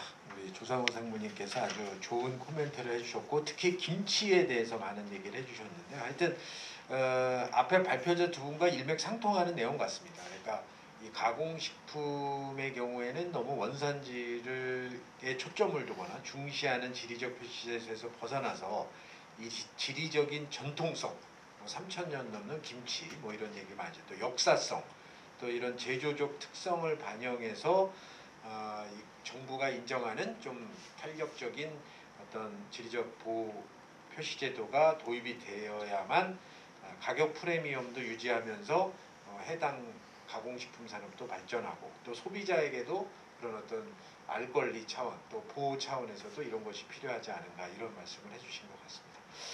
다음은 두 번째 토론자는 CJ제일제당의 우리 안영구 부장님 해주시겠습니다. 예, CJ제일제당 안영구입니다. 우선 그 앞서 두 분 발표 잘 들었고요. 저는 기업의 입장에서 한 3가지 측면을 좀 말씀을 드리고 싶습니다. 첫 번째, 가공식품 지리적 표시제의 발전은 K푸드 글로벌 확산에 맞춰서 꼭 필요한 제도라는 겁니다. 최근에 뭐 재미있는 기사가 있어가지고 하나 소개해드리고 싶은데요. 일본의 유력 경제 매체인 니혼게이자이의 서울지국장이라는 분이 칼럼에다가 오징어 게임이 보여주는 일본의 잔영이라는 글을 쓰셨습니다. 그래서 그게 조금 최근에 이슈가 되고 있는데 넷플릭스의 그 오징어 게임 전 세계적으로 흥행을 하니까 거기에 나오는 놀이들의 원조가 일본이다라고 이제 말씀을 하셨어요. 근데 실제적으로 보면 그 거기 나온 무궁화꽃이 피었습니다나 이제 오징어 놀이나 이런 것들이 우리나라 이제 근현대 놀이문화 중에 실제 일제 강점기 때 전파된 것은 사실입니다. 예, 그거는 뭐 인정할 수뿐이 없는 얘기지만 하지만 이런 거를 그 드라마라는 컨텐츠에 녹여가지고 부흥시키고 전 세계인들이 열광하게 만든 건 사실 우리 대한민국이고 그러니까 이런 사례를 봤을 때 어떤 지금 시대는 원류, 그러니까 오리진을 따지기보다는 사실은 그런 걸 실제로 이슈화시키고 부흥시키는 그런 주체가 굉장히 중요한 시대라고 봅니다. 식품에서도 사실 좀 이런 일례가 있어서 소개해드리고 싶은데 저희 이제 CJ 제일제당에 비비고 만두가 단일 품목으로는 국내 이제 수출까지 합쳐서 한 1조를 달성했습니다. 그 단일 품목으로. 근데 50% 이상이 해외에서 일어난 매출이고요. 처음에 저희가 이제 그 만두를 수출했을 때 처음엔 덤플링, 교자 뭐 이렇게 해가지고 수출하다가 최근에는 만두라고 그냥 씁니다. 네, 영어로 MANDU라고 해요. 만두라고 지금 써가지고 실제 미국 사람들도 만두가 대한민국의 그 교자나 덤플링이라는 걸 알고 있습니다. 그렇게 지금 바꿔나가고 있고요. 뭐 이런 사례를 봤을 때 뭐 이런 게 주는 시사점이 분명히 있다고 생각합니다. 두 번째 말씀드리고 싶은 거는 가공식품 수출 증가, 국내 식품 산업 활성화를 위해서 이 국산 농산물만 사용을 해야 된다는 좀 이런 좀 틀에 박힌 발상의 전환이 좀 필요하다고 생각합니다. 최근 데이터를 보면 3년간 이제 농식품 수출 현황 데이터를 보면 18년에 69억 2,500만 달러, 19년에 70억 2,500만 달러, 그리고 작년에 75억 6,400만 달러, 그리고 올해도 3분기까지 벌써 62억 달러, 그리고 연말까지 아마 81억으로 충분히 달성할 거라고 지금 예상을 하고 있습니다. 이 중에서 이제 가공식품이 차지하는 비중이 한 83%고 17%가 이제 원물이나 신선식품입니다. 이렇게 좀 봤을 때 이제 당연히 이제 저희 같은 식품 대기업이 국내 농산물을 많이 이용하고 농가들과 계약제나 이렇게 농가들이 안정적인 수입을 창출해 줄 수 있도록 상생을 하는 건 당연한 일이고요. 근데 이제 수출하는 입장에서 좀 다른 시각을 이제는 좀 가져야 될 필요가 있다고 생각합니다. AT에서 20년의 이제 식품산업 원료 소비 실태 조사 결과에 따르면 아까 우리 최저 박사님께서도 말씀하셨지만 식품 기업이 이제 국내 농산물을 사용하기 어려운 가장 큰 이유가 사실은 원가적인 측면이고요. 두 번째가 일시에 대량으로 납품받기가 어려워서입니다. 오늘 아침에도 제가 기사를 봤는데 배추가, 마늘, 쪽파는 75%가 지금 전년 대비 많이 뛰어가지고 지금 김장당도 굉장히 애로가 많다고 하더라고요. 그러니까 이렇게 가격 변동성하고 일시적으로 대량의 구매를 해서 이렇게 제품을 생산해야 되는 저희 기업 입장에서는 굉장히 좀 애로사항이 큽니다. 그래서 그렇게 그 국산 농산물만을 을 주장하기보다는 아시겠지만 이제 식품 산업은 아직까지 매출 대비 인력 투입이 굉장히 많은 산업이고 또 소방 산업에 미치는 영향이 큽니다. 그렇기 때문에 저희가 이제 또 수출 제품에 한해서는 국산 농산물을 이용하지 않고 수입산 원재료를 쓴다라고 하더라도 국가적으로 산업에 미치는 긍정적인 영향이 훨씬 더 크다라고 볼 수 있습니다. 그런 부분을 좀 인정할 필요가 있을 것 같고요. 지금 이런 환경 속에서 가공식품 지리적 표시제 해당 지역에서 생산되는 주원료로 좀 한정하고 있는 지금 현행 제도가 유럽의 PGI처럼 생산 가공 어느 한 가지만 해당 지역에서 이루어진 경우에도 인정하는 제도로 확대가 돼야 된다라는 그런 부분 하나 하고 마지막으로 정부가 이제 앞으로 전략적으로 FTA 같은 그 무역 협정을 맺을 때 지리적 표시제 확대 좀 중점을 둬야 할 것 같고요. 이런 것도 이제 데이터로 보면 최근에 이제 가공식품 수출의 지역별 현황을 보면 기존에는 일본, 중국, 미국 3개국에 굉장히 많이 좀 편중이 돼 있었습니다. 근데 최근에 보면 수출 시장이 신남방하고 유럽이 굉장히 컸고요. 오히려 신남방 지역이 일본을 제치고 최대 수출 지역으로 지금 바뀌었습니다. 동남아 시장. 올해도 베트남, 태국, 인도네시아 이런 쪽에 수출 호조세가 한 21% 이상 지금 나타나고 성장세가 기록되고 있고, 특히 유럽 지역에 이제 한식에 대한 호감도가 크게 증가하면서 라면, 음료, 김치 의 수출이 한 11.8% 정도 늘었습니다. 이렇게 지역적으로 봤을 때 신남방과 유럽이 지금 부각하고 있고, 제품으로 보면 이제 코로나 때문에 그 건강에 대한 관심이나 이런 게 늘으면서 김치하고 인삼 제품이 한 14%에서 22% 정도 증가했고, 장류도 16% 정도 증가했고요.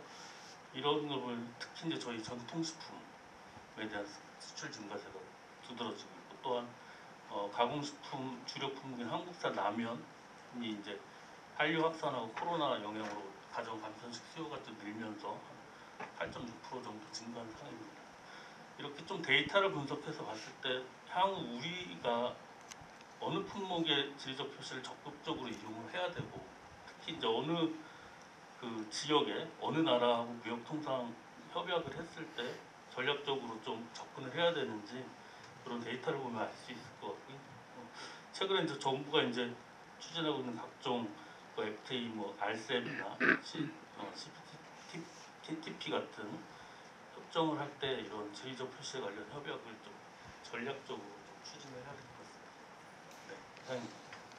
네, 감사합니다. 우리 안용구 부장님께서 또 좋은 의견을 제시해 준 것 같습니다.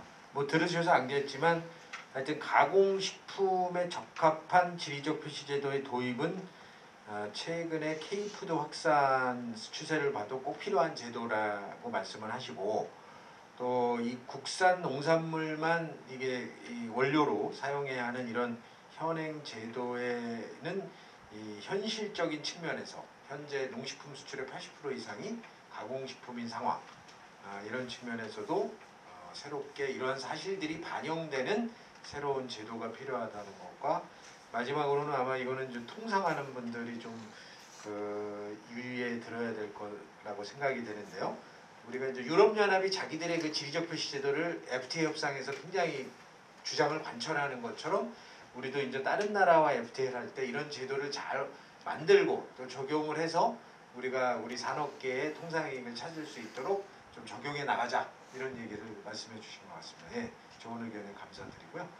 그러면 세 번째 토론자는 우리 샘표의 이병조 센터장님 말씀해 주시겠습니다.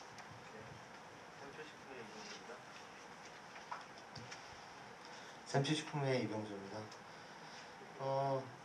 금일 앞서서 말씀 주셨던 두 분의 그 연구 방향과 그런 제도의 방향, 그다음에 그런 부분에 있어서는 샘표식품도 대단히 그런 발전적인 방향으로 가야 될 것이고, 또 그 방향 안에 대단히 찬성합니다.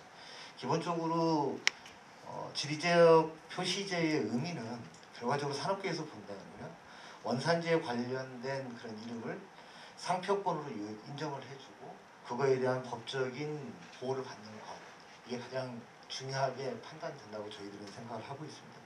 그거에 따라서 지리적 표시제를 쓰면서 유용하게 할 수 있는 방법이라고 하는 것은 어떤 소비자들에게 특정 상품에 대한 상표에 대한 어떤 정확한 정보 전달, 또 그걸로 인한 품질을 신뢰할 수 있으면서 생산자에게는 오히려 경제적 효과를 줄 수 있는 그런 방법이라고 생각합니다. 그러나 지금 현재 우리나라의 지리적 표시제의 문제점은 CJ에서도 말씀 주셨고 또 풀무원에서도 말씀 주셨다시피 우리나라라고 하는 한정적인 어떤 지역을 제한을 하고 있기 때문에 지금 현재 우리나라의 식량 자급률이라든지 아니면 그 자급률 자체가 낮기 때문에 수입에 많은 부분을 의존을 하고 있고요. 그러다 보니까 유럽이 얘기하고 있는, 아니면 지금 우리나라의 농산물 품질관리법에서 지정을 하고 있는 지적 표시제의 마크 부분에는 상당 부분 불합리하게 표시를 할 수 없는 이런 애매한 부분들이 있습니다. 더불어 우리나라의 법 자체가 상표법하고 농산물 품질관리법이 애매하게 지금 혼돈스럽게 지금 관리가 되고 있어요. 그래서 저희들도 실질적으로 지리적 표시를 할 수 있는 마크를 등록한다 하더라도 이 부분이 상표법인지 아니면 농산물 품질관리법에 의한 국산 원료로 그 해당 지역에서 만든 원료로 등록을 해야 되는 건지 굉장히 애매한 부분이 많았습니다. 그래서 이번 연구 방향처럼 적어도 농산물 품질 관리와 관련된 부분하고 또 어느 지역만이라도 또 분리할 수 있는 그런 제도가 분리돼서 간다 그러면 저희 산업계나 또 특히 장류에 있어서는 크게 도움을 받고 있고 그거에 대한 소비자의 신뢰도 같이 확보할 수 있다 이렇게 생각합니다. 더불어서 현재 장류는 실제로 그 어떤 수출이 점점 증가는 하고는 있어요. 그렇지만 이제 증가폭이 그다지 뭐 크게 올라가는 그런 식품군이 아니기 때문에 서서히 지금 올라가고 있고 더불어 샘표에서도 식품의 어떤 수출 지역에 대한 현지화 또 그거에 따른 이제 장문화를 알리는데 많은 부분 노력을 하고 있고 홍보를 많이 하고 있습니다. 네, 그러다 보니까 지금 지리적 표시제가 우리나라의 지리적 표시제가 가지고 있는 한계점이라고 하는 것 자체가 전통 방식, 그다음에 우리나라의 지역의 특산물, 특성 이렇게만 한정하고 있기 때문에 특히 장류 같은 경우는 현지화나 또 어떤 원료의 어떤 기술 개발들 또 균주에 대한 기술 개발들이 많은 부분 이제 특허를 내고 있고 그걸 사용해서 제품들을 지금 개발을 나가고 있습니다. 그래서 전통 방식을 새로운 어떤 현대화된 기술 방식으로 또 제조 방식으로 재해석해서 제조가 되고 있는 또 개발이 되고 있는 그런 장류의 제품들이 상당히 많이 나오고 있습니다. 이런 부분들이 수출을 할 때 이런 지리적 표시제라든지 이런 부분들에 또 같이 포함이 될 수 있도록 좀 더 폭넓게 또 범위가 좀 확대돼야 되겠다 이런 생각을 합니다. 특히 원료 같은 경우는 최근에 기후 변화라든지 환경 규제 이런 걸로 인해서 또 특히 또 지역 개발 등으로 인해서 원료의 수급이 굉장히 악화되는 상황들이 벌어지고 있고 그걸로 인한 어떤 표시의 변경들 또 표시와 관련된 어떤 그런 지역의 변화에 따른 어떤 대처가 상당히 좀 필요하고요. 앞으로도 또 더불어서 지금 표시 지속 가능성을 고려해 볼 때 저희들도 또 식품이 소비자들이 자유롭고 또 편의 위주로 또 취향에 따라서 선택을 하고 그거에 대한 가치를 인정하고 그 가치를 인정한다는 것은 좀 비싸더라도 그것을 인정하고 소비를 하겠다라고 하는 것이기 때문에 그런 방향으로 갈 수 있도록 지금처럼 원산지 표시와 또 제조 가공의 원산지는 좀 다르더라도 또 제조 가공의 방법을 좀 구분을 해서 표시를 할 수 있게끔 하고 또 마크를 사용할 수 있게끔 인정을 해준다면 그런 부분들은 향후에도 저희 장류도 대단한 수출에 큰 도움이 되지 않을까 이렇게 생각합니다. 예, 감사합니다. 이병조 센터장님 말씀을 들어보니까 이제 앞에 부분은 우리 조상우 풀무원 상무님이나 또 안영구 CJ 제절당 부장님이나 의견은 거의 일맥상통한데 제가 그걸 발견했습니다. 샘표는 보니까 장류를 아주 우리가 전통적으로 생각하니까 장류를 위주로 해서 이게 이제 제조 방법에 그렇지 않습니까? 이게 우리 전통적인 역사성을 갖는 거니까 그런 쪽에 어떤 지리적 명성을 인정해주는 제도 그게 이제 아까 우리 최 박사님이나 우리 최 연구 전문위원님이 말씀하셨던 PGI 관련이죠. 그러니까 PDO가 아니라 원산지에 너무 원료를 너무 초점을 두는 것보다는 좀 더 완화된 형태의 PGI를 보여다 이거와 또 맞는 것 같고요. 앞서 제가 보니까 그래서 코멘트한 거를 이렇게 좀 적다 보니까 이제 풀무원의 우리 조상무님은 다른 것도 많이 얘기하셨는데 고려했는데 김치가 아마 지금 아주 특화된 기업 같고요. 또 우리 안 부장님은 만두 얘기를 했는데 만두가 아마 그런 것 같은데 아주 좋습니다. 이게 다 전통적으로 우리나라가 특수성을 갖고 있고 어떤 제조 방법이나 이런 역사성을 갖는 거기 때문에 그런 측면에서 어필이 잘 될 것 같고요. 또 지금 마지막으로 아까 이병주 선생님 말씀 기후변화로 인해서 원료를 국산을 그 해당 지역 걸 다 조달하려도 할 수가 없는 게 있어요.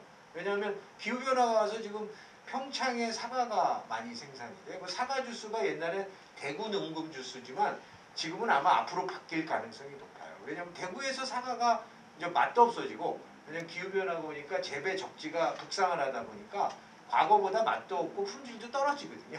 그러니까 이런 것들을 고려한다면 특히 요새는 소비 패턴이 가공식품으로 옮겨지고 또 우리가 글로벌 밸류 체인이 그 무역 자유화나 이런 거에서 있는 현실을 반영하면 이 가공식품에 대한 지리적 표시제가 어떤 형태로든 그 업계와 혹은 또 소비자의 보호 차원에서도 반드시 도입이 필요하지 않을까 이런 생각이 듭니다. 그럼 마지막 토론자는 학계에서 우리 박지용 교수님이 하여튼 좀 약간 종합적으로 좀 말씀해 주시면 감사하겠습니다. 너무 우리가 또 우리 그것만 얘기할 수도 있으니까요. 예. 예, 그 앞에서 이제 이 발표 그리고 토론 잘 들었습니다. 잘 들었고 뭐 다들 아무래도 뭐 연구계나 아니나 뭐 산업계에서도 현실적으로 문제가 있는 부분들을 이야기하는 거기 때문에 특별하게 뭐 거기에 대해서 뭐 이야기할 것들은 없다고 생각드립니다만 그래도 몇 가지 이제 저는 좀 이렇게 좀 전반적인 이야기를 좀 하고 하는 게 좋을 것 같아서 이야기를 좀 몇 가지 좀 드리겠습니다. 이제 뭐 지금 지리적 표시제 관련해서 가장 큰 문제라고 생각하는 건 저는 개인적으로 생각할 때는 지금 이제 발표자 토론자 분들도 좀 약간 혼동을 하시는 것 같은데요. 지금 우리나라의 그 지리적 표시제를 보면 표시 로고에 PGI라고 쓰여 있습니다. PDO라고 쓰여 있지 않다는 거죠. 그런데 PGI로 쓰고 PDO를 읽는 겁니다. 쉽게 말하면. 이거 자체부터 문제니까 사실은 이제 토론자분들이나 발표분들이 이렇게 왔다 갔다 하는 경향을 좀 보인다는 거예요. 그러면 우리나라 같은 경우에는 PGI라고 쓰고도 실질적으로는 PDO라고 한다는 이유가 있는 거겠죠, 틀림없이. 그러니까 제가 생각할 때 이렇습니다. 이게 어차피 이제 WTO에 투입을 하면서 저희가 EU하고 뭐 어떤 관계 속에서 이야기를 하다 보면 그때만 해도 사실 국내의 어떤 농업이나 농식품 산업을 보호하는 게 훨씬 중요했던 시기라는 거예요. 그러니까 지금같이 어떤 K푸드라는 이름 하에 우리 한식 문화가 이렇게 뻗어나가리라는 것은 그때는 사실 미처 예상을 못했던 것 같습니다. 그러니까 이제 외국과의 어떤 그 협상 속에서 어떤 명분과 우리의 축복을 하기 위해서는 PGI 개념의 지리적 표시제라고 하고는 실제 내용적으로는 국내 농업을 보호하기 위한 원산지 규정을 굉장히 강조할 수밖에 없었다라는 거 이제 보는 겁니다. 근데 이것들은 사실은 이제 이런 어떤 그 지리적 표시제의 원산지 명칭 보호와 관련된 역사하고도 좀 일정 정도 관계가 있는 거라고 저는 생각을 합니다. 아마 요즘 이제 인기 있는 것 중에 하나가 와인이 인기 있는 또 음주 문화 중에 하나인데 특히 1800년대 뭐 다들 아시겠지만 프랑스가 이제 유럽에서는 굉장히 포도주 생산과 수출에 중요한 나라였고요. 근데 그 19세기 중반에 이제 포도를 키우는 과수원에 이제 필록세라는 바이러스가 발생하면서 프랑스 와인 과수원들이 거의 망해버립니다. 망해버리니까 이제 그 프랑스 업자들이 과수원을 되살리는 과정에서 이제 미국산 포도를 갖고 와서 접목을 시켜서 과수원을 되살리는 작업들을 합니다. 그러니까 이게 프랑스 제외하고 나머지 나라들은 굉장히 이제 프랑스 이제 와인이 이제 가짜다라고 이야기를 하기 시작합니다. 그러니까 프랑스 와인 가격이 급격하게 떨어져요. 그러니까 프랑스에서 와인을 사는 업자들이 이제 아니다. 우리는 전통식으로 우리 땅에서 자라난 포도를 하고 있다고 한 게 이제 여러분이 잘 들어보신 와인에서의 AOC 등급제를 도입을 합니다. 그 안에 이제 숨어 있는 게 이제 원산지 명칭 보호가 숨어가 있는 거죠. 그러면서 뭐 다들 아시다시피 샴페인이라는 발포주의 명칭은 샹파뉴 지방에서 태어나고 있다라고 이야기를 하고 있습니다. 하지만 그게 결국 1800 연도 정해보면 10편 말에 그 파리 협약을 할 때도 사실 포도주가 가장 중요한 품목으로 들어왔던 거죠. 그 이후에 그래서 지금 이제 우리가 얘기한 PGI 개념에서도 사실 포도주와 정유주는 절대적인 보호를 받습니다. 그런 역사 속에서 이야기해요. 그런데 이제 왜 그러면 우리나라에서도 상표법 이런 이야기 자꾸 왜 하냐 그러면 근데 많은 이제 이민자들이 신대륙으로 넘어갔다는 거예요. 프랑 유럽에 살던 사람들이 넘어가서 거기서도 와인도 만들고 치즈도 만들고 이런 작업들을 많이 합니다. 그런데 문제가 뭐냐 그러면 지리적 표시제를 하려고 하니까 유럽은 역사성이나 이런 걸 다 갖고 있는데 사실 신대륙은 없었다는 거예요. 그러니까 여기서 지리적 표시제를 원산지와 결합해서 한다는 것은 사실 유럽한테 그냥 항복하는 것 같은 결과이기 때문에 어쩔 수 없이 여기 신대륙 대통 호주나 미국 같은 경우에는 결국 상표법 개통으로 해서 자기의 어떤 상품을 보호하는 정책을 썼다는 겁니다. 그런데 문제가 제가 이야기 드린 이유 우리나라는 기본적으로 지금까지 유럽이나 다른 나라와 할 때 실질적으로는 미국과 같은 신대륙의 어떤 정책을 받아들였던 겁니다. 그렇게 해서 이제 PDI라고 이제 이름을 붙이려고 해놓고는 사실은 막상 또 해보니까 국내 어떤 농업이 보호돼야 하는 측면에서 PDO를 또 집어넣는 이런 형태로 돼버렸기 때문에 이것들이 이제 이 제도가 처음 만들어진 1999년에서 지금 20년 지난 이 시점에서 드디어 문제가 된 거고요.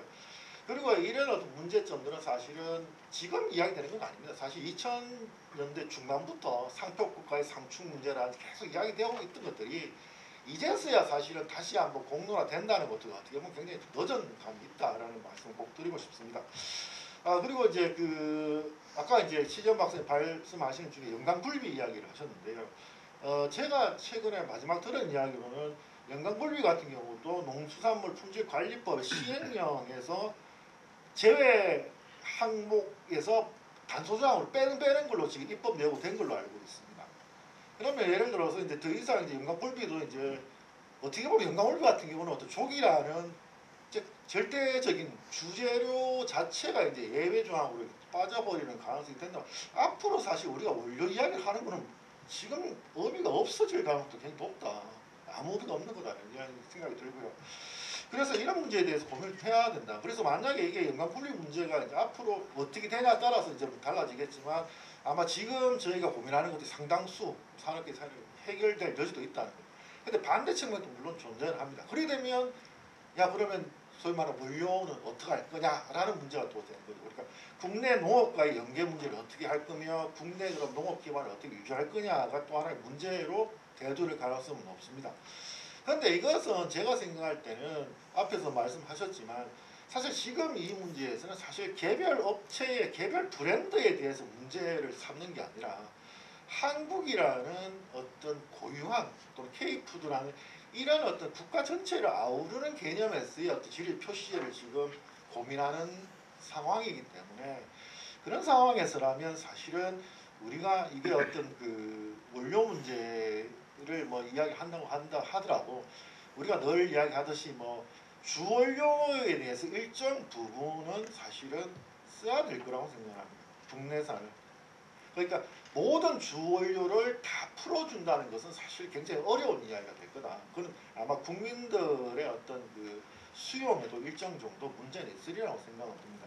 그래서 제 생각에는 앞으로 이런 논의들이 되면서 이 가공식품류의 원료 수급 문제에서 어떤 어려움은 틀림없이 사실이고 틀림없이 이것들이 결국 K푸드라는 한국 음식을 알리는데 굉장히 큰 도움을 주는 사실이기 때문에 일정 정도 주원료를 사용할 수 있는 뭐 제한이랄까 어떤 뭐 퍼센트일지는 모르겠습니다만 그런 형태의 어떤 단서 조항 속에서 이야기고 이 한국이라는 이름 다른 것은 사실 내수용이라는 이름이 아니거든요. 한국에서 한국 떡볶이, 한국 김치 이렇게 판매하는 기업은 아무데도 없을 거라는 거예요. 그리고 수출을 전제로 하는 거기 때문에 이것 또한 저희가 법상 뭐 시행 규칙이나 시행령상에서 어떤 뭐 전제 조건이라든지 이런 걸 통해서 일정 정도 붙인다면 틀림없이 뭐 저는 뭐 모르겠습니다만 뭐 새로 입법하거나 개정보다 훨씬 쉽게 해결할 수도 있을 거다라는 생각을 좀 가지고 있습니다. 이게 수출용이라는 개념이죠. 한국이라는 이름을 쓰는 것은 내수용이 아니라는 개념을 명확하게 해야 되기 때문에 그런 부분을 한번 이야기를 꼭 했으면 좋겠고요. 마지막으로 꼭 하나 드리고 싶은 이야기는 지금 가공식품을 지금 이야기를 하고 있습니다만 저는 한식에서 세계화라든지 K푸드의 글로벌화 같은 경우에 문제가 그러면 이제 가공식품은 그렇다 치고 그러면 지금 한식에서 외식으로 지금 한식 외식 업체 지금 나가 있는 그 부분에 대해서 제가 들어갈 거예요. 그러니까 그분들은 사실은 현지에 있는 뭐 일반 재료를 일정 부분 쓸 수밖에 없습니다. 뭐 채소류라든지 쓸 수밖에 없는 상황인데 그러면 한식 업체는 한식 업체가 아니다라고 이야기할 거냐? 그런 식으로 갈 수 있다는 거죠. 이게 생각이 나는 게 있죠. 그러면 모든 재료를 한국산을 쓰는 게 어떻게 보면 한식인데 그러면 그렇지 않은 외국에 있는 한식 외식 업체에 대해서는 우리가 뭐라고 할 거냐는 거예요. 그래서 저는 마지막 드리고 싶은 이야기는 우리가 한식의 세계화 또는 K푸드의 세계화라는 이름 속에서 이런 문제를 좀 고민을 해야 되고 그렇다면 그 속에서는 일정 부분의 어떤 버퍼들은 만들어져야 산업이 발전할 수 있지 않을까 하는 생각입니다. 물론 다시 한번 말씀드리지만 일정 부분의 어떤 국내 어떤 농업과 연계 부분은 뭐 제한이 필요는 하다라는 이야기를 드리겠습니다. 이상입니다. 예, 박 교수님 감사드립니다. 하여튼 우리 그 지리적 표시제에 대한 뭐 유럽연합, 특히 프랑스 사례를 들으시면서 역사적 차원에서의 어떤 이게 등장 배경이나 이런 것도 말씀해 주셨고요. 사실 이런 것들이 이제 유럽연합 국가들이 WTO 협상장에서 주장하게 된 또 배경이에요. 왜냐하면 이제 유럽연합이 워낙 농산물의 단가가 비쌀 거 아니에요. 그러니까 그냥 무작정 아무 보호 장치 없이 그 수익 개방이 돼 보면 유럽연합의 농업도 우선 망하겠죠. 그러니까 그런 거를 보호하는 장치 하나로 포장을 좀 약간 전통적, 지리적 뭐 명성을 갖는 뭐 이런 거로 된 것 같고요. 근데 뭐 과거부터 거긴 전통이 있었기 때문에 거긴 이제 지리적 표시제도 간 거고 또 아까 말씀하신 신대륙 쪽은 이제 상표권법으로 아마 추진이 됐고 실제 또 우리나라는 또 상표권 쪽으로 뭐 하다가 보니까 이 지리적 표시제가 이게 굉장히 또 우리 국격이 높아지고 또 우리도 이제 이런 제도가 있으면 또 나름 우리 1차 농산물 농업 보호에 좀 좋은 유효한 정책 수단이 되겠네 이런 차원에서 지금 말씀하신 대로 형식은 PGI로 쓰고 쓸 때는 지리적 표시라고 내용은 굉장히 강한 그 국내산에 대한 어떤 그 초점을 두는 거로 했는데 이것이 이제 앞으로 이제 원료 얘기는 아까 영광굴비 얘기도 하시면서 하여튼 이런 여러 가지 사정상 또 기후 변화도 여러 가지 사정상 이거는 좀 완화될 것 같으니까 타협 일종의 뭐 중기한이라고 하실까요? 그렇지만 이 어떤 이 제도의 또 법률이나 이런 거가 좀 더 우리 원하는 대로 가공식품 업계가 원하는 대로 좀 더 스무드하게 갈거나 좀 빨리 되려면 좀 일정 수준은 저 국내 농업과 연계되는 뭐 이런 거를 얘기하신 건데 이제 일정 수준은 이제 판단하기가 좀 앞으로 어렵게 되겠죠. 하여튼 그런 것들이 뭐 좋은 아이디어이신 것 같습니다. 그래서 아무튼 또 K푸드의 세계화, 또 한식의 세계화 이런 거와 관련해서 하여튼 저희가 좀 더 국가적 차원에서 또 우리 어떤 산업을 보호하는 것, 또 산업의 경쟁력을 갖고 또 우리 국내외 소비자들에게 우리 K 식문화나 또 식품에 대한 어떤 진짜 명성을 갖게 하기 위해서 이런 지리적 표시제와 관련된 발전 방안 논의는 굉장히 의미가 있는 것 같습니다. 그리고 이제 발표자 두 분한테 간략하게 시간이 많이 갔기 때문에 토론자들이 또 발표도 해주셨고 그래서 뭐 질문이는 거의 없는 것 같지만 의견이 있으실 것 같아서 최 박사님부터 마지막 발언 기회를 드리도록 하겠습니다. 예, 토론 감사드리고요. 간단하게 저는 그래서 지금 뭐 여러분들 말씀하셨지만 이 지리적 표시가 이게 간단한 문제가 아니다. 개정이 되던 특히 그 시행령 시행규칙 세부 사항에 대해서는 주원료에 대한 얘기도 있지만 지금 박지원 교수님 말씀하신 것처럼 그 원료 문제가 꼭 수출 제품에만 국한된 얘기가 아니고 예를 들면 뭐 안동 강고등어 같은 경우도 강고등어에 100% 국내산 뭐 고등어만 쓴 게 아니라 또 노르웨이산도 있고 근데 그 사람들은 뭐 수출보다는 국내에서 지리적 표시를 쓰고 싶은데 못 쓰고 있는 거예요. 안동 강고등어가 예를 들면. 그 다음에 영광굴비도 마찬가지죠. 그거는 이제 자기들 바다 앞에서 잡힌 게 별로 안 된다. 그래서 못 쓰게 하는 거고. 그러니까 이게 제품에 따라서 다 성격이 다르더라고요. 이게 이해관계 걸려 있는 게. 그리고 지금 김치 같은 거는 국가명을 쓰냐 안 쓰냐 하는 문제고 떡볶이도 어디 지리적 국가명을 쓰는 문제고. 그러니까 그게 국가명을 쓰는 이슈가 있는가 하면 또 어떤 제품은 스페시피가 특정 지역을 못 써서 마음이 아픈 뭐 여기 부산에 가면 뭐 금정 막걸리가 있는데 거기에 쌀 막걸리 못 쓰는 거예요. 지리적 표시를. 원료를 국산쌀을 안 샀다고 예를 들면 뭐 이제 이런 것까지 포함돼서 문제가 케이스 바이 케이스로 아주 다양한 이해관계가 얽혀 있다. 이 문제를 그래서 저는 지금 김치가 지금 연구가 이제 진행 중인데 그 세부 시행이 어떻게 될 것인가 거기에 따라서 김치는 일단 국가명을 쓰는 것에 관한 것이기 때문에 우리 수출 제품에 대해서는 그 연계시키면은 좀 해답이 나오지 않을까 그 결과를 보고서 그렇지만 그 밖에 지역에 있는 그 제품들은 또 다른 얘기다. 뭐 이렇게 저는 좀 다시 한번 얘기를 해볼까 합니다. 예. 네, 다음 우리 최준용 전문위원. 예, 이게 상당히 이제 복잡하고 어려운 문제라는 생각이 듭니다. 그래서 지리적 표시제라는 것들을 이제 그 똑같은 명칭이지만 생각하는 게 많이 다른 것 같아요. 그래서 각자의 입장에 따라서 바라보고 어떻게 바뀌었으면 좋겠다라는 게 상당히 다양한 입장이다 보니까 이게 누구는 전통 보호와 어떤 국내산 어떤 농업 원료의 어떤 보호라는 측면, 또 누구는 또 수출과 식품 산업의 발전이라는 다양한 요소들이 이제 결합되어 있는 것 같습니다. 그래서 이게 도입된 지 20년이라는 세월이 지난 만큼 이제는 한번 손을 봐야 될 타임이 됐고, 그러면 그 중에서 가장 쉬운 게 뭔지, 이걸 한꺼번에 고칠 수는 없을 것 같아요. 그래서 가장 쉽고 간단하면서 이의가 없는 것부터 하나씩 고쳐가는, 그럼 그 방법은 꼭 뭐 법을 제정한다거나 개정보다는 쉽게 할 수 있는 뭐 시행규칙이라든지 고시를 바꿔서라도 할 수 있는 것부터 찾아내고, 조금 더 사회적 동의와 합의가 필요한 것들은 단계적으로 이제 가는 그 과정을 통해서 사회의 어떤 인식이 좀 바뀌는 그런 과정을 봐가면서 이게 한 번에 바꿀 수 있는 과제는 아니라는 생각은 저도 오늘 토론자분들의 말씀을 들으면서 많이 느꼈습니다. 그래서 뭐 짧으면 5년, 길면 10년을 잡고 하나씩 바꿔나가는 그러한 과제로 우리가 접근하면 좋은 결과가 있지 않을까 생각이 듭니다. 네, 이상입니다. 예, 감사합니다. 이렇게 해서 두 분의 발표자의 또 코멘트 의견을 반영한 또 최종 발언이 있었습니다. 예, 아무튼 오늘 거의 세미나를 마칠 시간인데요.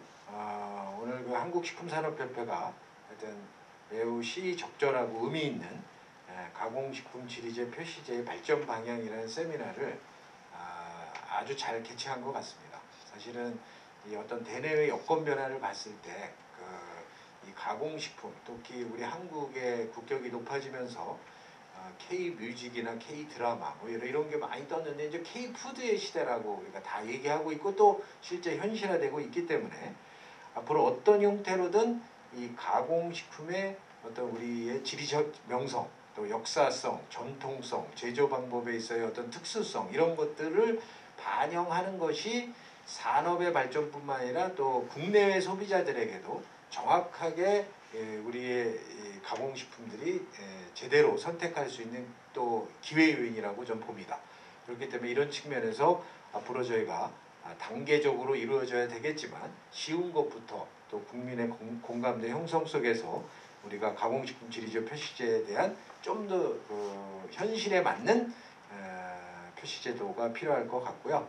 그래서 무엇보다 하여튼 오늘 한국식품산업협회가 이런 의미 있는 세미나를 주최해 주셔서 감사드리고, 무엇보다 우리 두 분의 발표자와 또 우리 네 분의 토론자가 발표도 잘해 주셨고 또 토론도 진짜 매우 핵심적인 내용들을 잘 말씀해 주신 것 같습니다.